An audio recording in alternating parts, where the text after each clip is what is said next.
Hi folks, in this video I am looking for what I think is probably nature's best firelighter, which is Fatwood.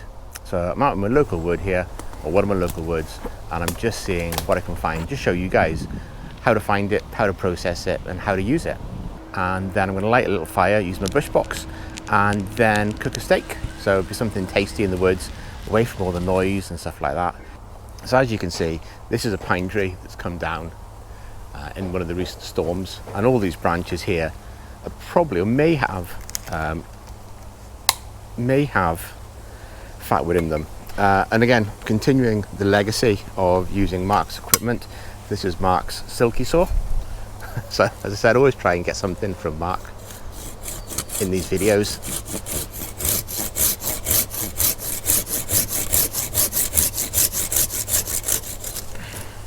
There we go.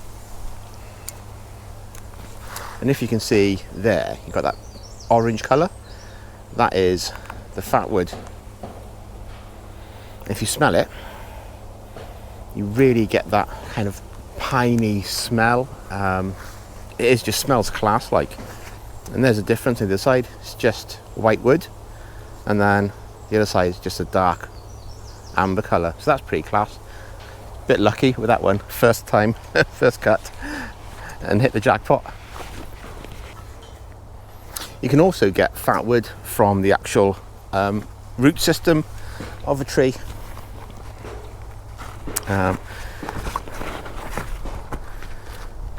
Especially when the tree's dead but still standing, all the sap comes back into the root system.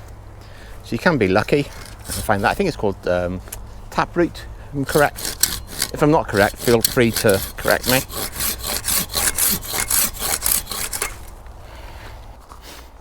And there again, see the difference where you got the just normal pine and you got the resin, Fatwood on the other side. This will be great fire lighting. So, Silky Saw. The interesting with the Silky Saw, Japanese saw. This is the big boy. The Silky Saws only draw on the, they only cut on the draw. So only cut when you're pulling backwards. They don't actually cut when you're moving away. But they are extremely sharp. They don't require a lot of effort, so you don't have to put a lot of work into them. Just a simple draw back, and it just seems to cut really well. So I said, this is one of Mark's. I don't even know if Mark actually ever used this blade or not, but I've used it quite a bit.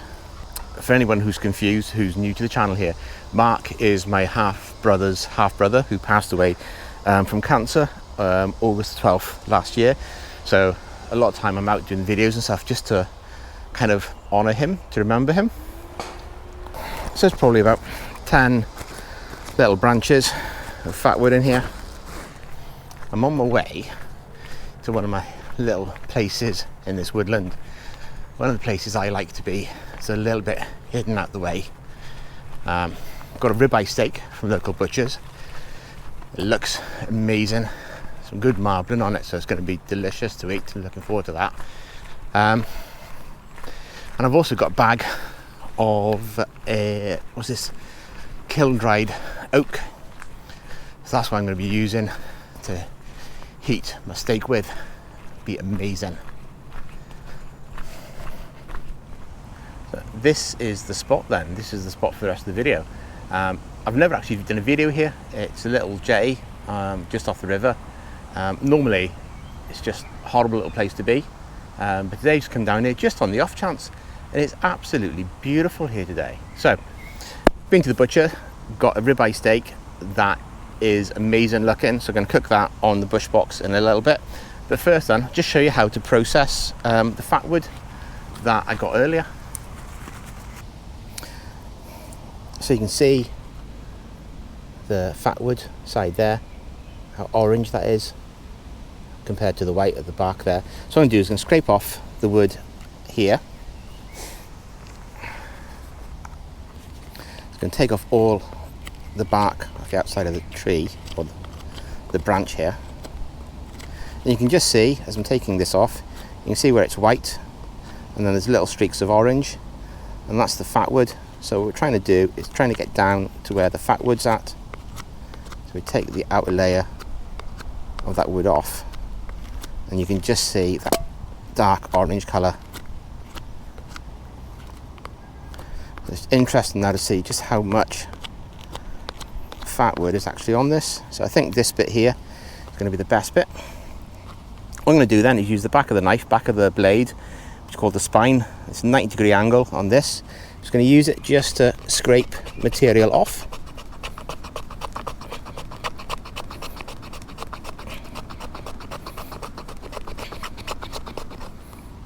And you can just see all this loose material come in. So that's going to catch a spark really, really easily. And you just smell this now. Just as soon as you start scraping, it just releases the smell of that pine resin. This is absolutely class. I also realise that I don't know how many videos now, but maybe the past 2, 3, 4 videos, I've always worn this shirt. And I'll explain why. This shirt cost me £1 from a charity shop. So I tend to wear like clothes I'd buy normally. They all always end up with holes and stuff in them. So I thought I'll go to the charity shop and see what I can find. So I got this shirt for £1. I think this t-shirt also cost me £1. It's like, can't go wrong with that. So I'm just going to make a big bundle of this very, very fine material. So this is like the tinder material for getting the fire lit before we have kindling. And it's just so rich of oil in there, so much oil that it's the oil that catches, takes the spark, and it takes the spark really, really easily. Now I say that today because it normally does, but today will be the day where it challenges me. So I think that's going to be enough tinder material. What I'm going to do now is going to use this blade of the knife. I'm just going to scrape off some slithers, just start to use that as my kindling, or just to establish the fire.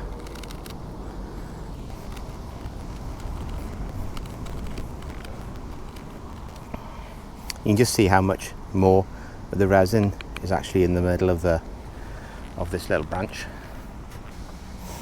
Right, we'll see if that's enough. So, a trusty old Bushbox.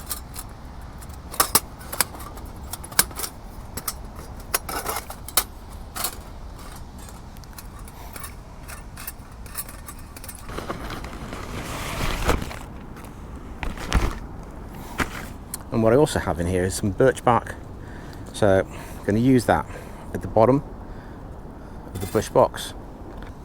So just using the birch bark just as something that the Fatwood shavings will sit on. So let's give this a go.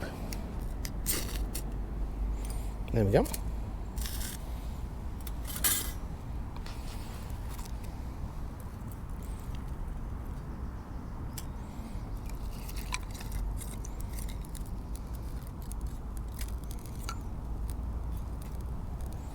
Just show you. So that's the Fatwood burning then, and the shavings.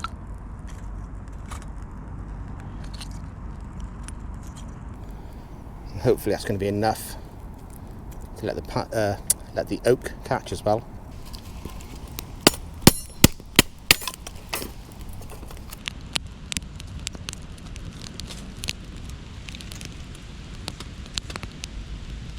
Just going to let that burn down, make some cobbles, and then we'll get this steak on the go.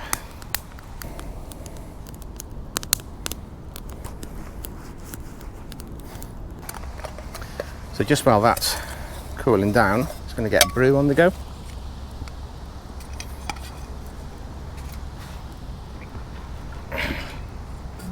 Can't really say a fire's cooling down, can you?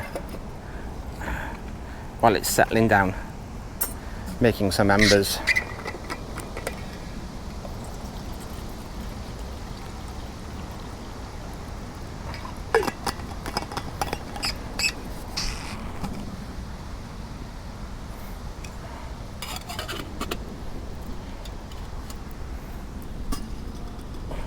This little plate is something I got from Rhodes when I was over there, handcrafted. Saw it, I thought it'd be a great little thing to use out for some bushcraft or out on camp.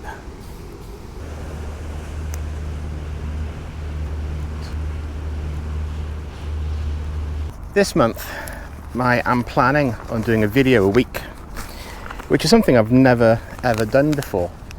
And the reason behind it is that obviously all my kids are off school now, or my youngest has finished school. She actually turns 18 tomorrow, so it's Heidi's birthday tomorrow, so you'll see this video on Saturday come in. So Heidi's birthday is Wednesday this week, or before Wednesday before the Saturday. So yeah, Heidi turns 18. So there's a lot more free time during the day and during the week to camp and do videos and stuff. That's one of the reasons.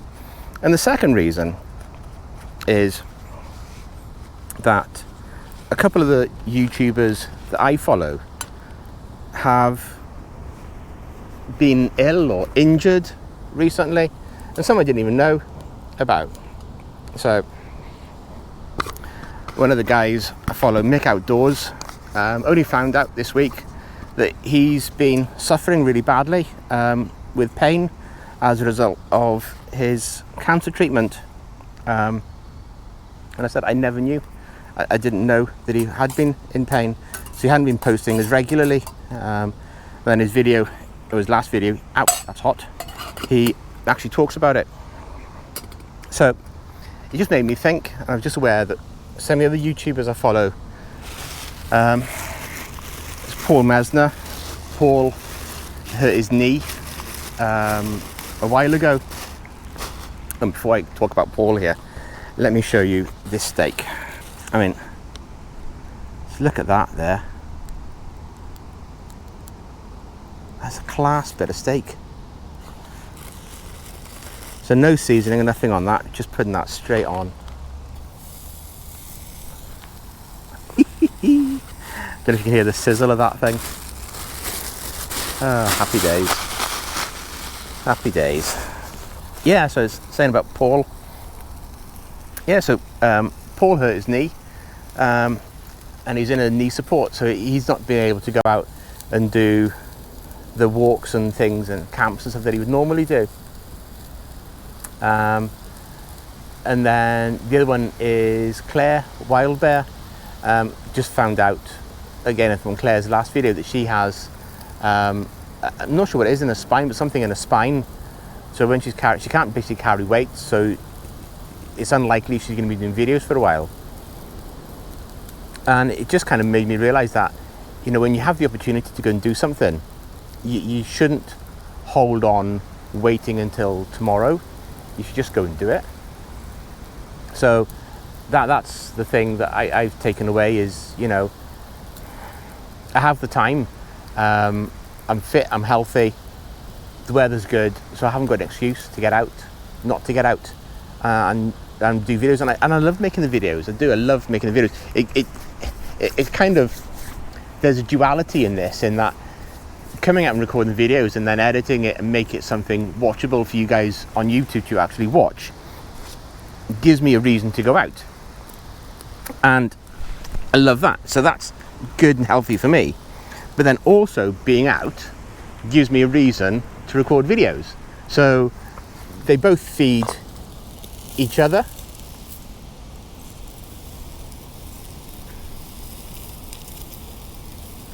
Okay, sure, I wasn't meant to leave that bit of paper on there.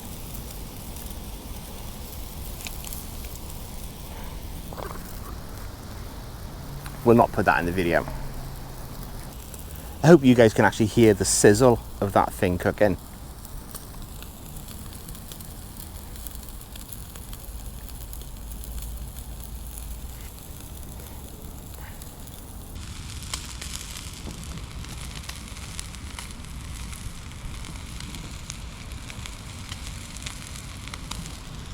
I have been enjoying cooking using the Trangia in the past couple of videos, but there is something extremely satisfying about cooking a bit of steak, or cooking anything for that matter, on a fire that you've made yourself. There is something really, really satisfying. Look at that beauty. Oh my. Look at that. That is going to be amazing.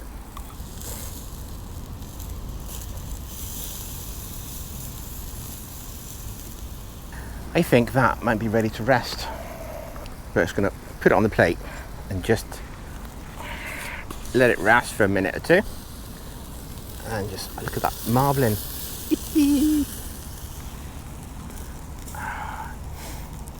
Oh, it smells amazing. And just look at that.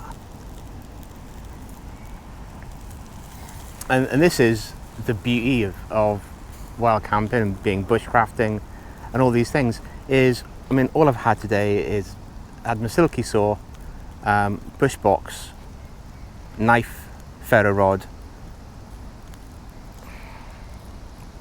That's pretty much it of the things I really needed. I mean, the heaviest bit of kit I've actually been carrying is all the camera gear.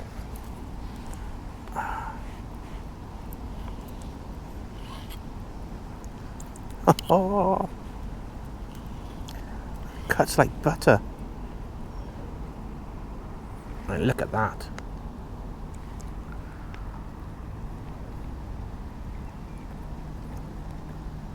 Oh my.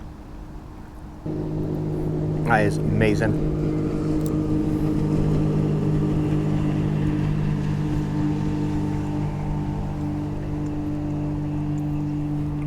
What I'm trying here, I have to say hello to Emmett. So, Emmett was the guy I was chatting to. So I finished off getting on with Fatwood. I was walking back to the car, and there's a guy there playing with his remote control car. And it rolled over, so I picked it up, rolled it back over to him. And I'd seen the guy before, about a couple of weeks back, and got chatting with him. Lovely guy. Lovely guy. So he ended up subscribing to the channel. So I thought, you know what, I'm gonna give Emmett a shout out and say, mate, this is what you're missing. Here, wee bit of steak. It is delish. It is probably the best bit of steak I've ever ate. Anyone in Coleraine, where I live, there's a butcher's called Mount Sandal Butchers.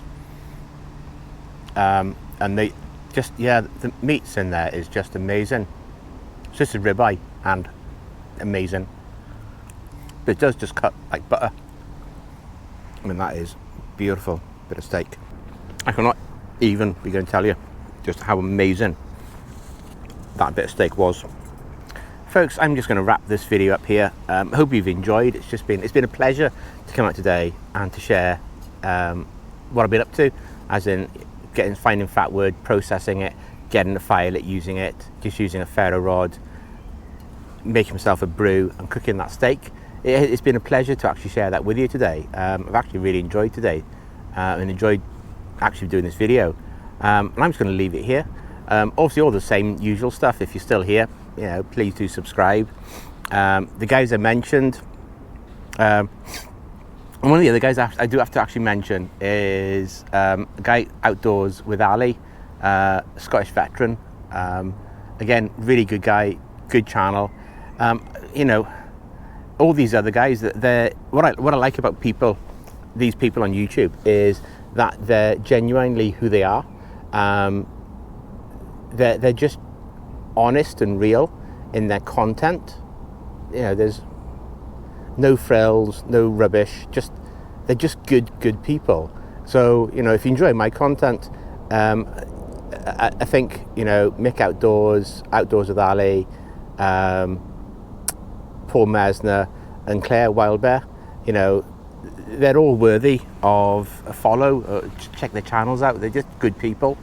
I enjoy their content, and I think you guys will as well. And with that, folks, cheers and see you on the next one.